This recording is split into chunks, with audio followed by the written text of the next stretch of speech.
Kumpanija tal-gaming ballegati rabtiet mal-mafja Taljana baqgħet taħdem f'Malta minkejja li l-liċenzja biex topera kienet kanċellata mir-regolatur. Il-Grupp Investigative Reporting Project Italy li qed jagħmel parti minn The Daphne Project żvelat li l-kumpanija Leaderbet komplit taħdem minkejja li l-liċenzja kienet ikkanċellata fi frar li għadda. Il-ġurnal Times of Malta jirrapporta li kellim tal-awtorità dwar il-lob jgħid li l-awtorità għamlet rapport lill-Pulizija x-xahar li għadda.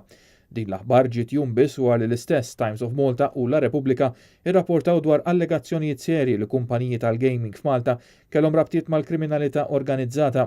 Dawn ir-rapporti kienu miċħuda mill-awtorità tal-lob bħala fattwalment mhux korretti, spekulazzjoni, gideb u jagħtu stampa intiża li tiżvija dwar il-mod kif taħdem l-awtorità.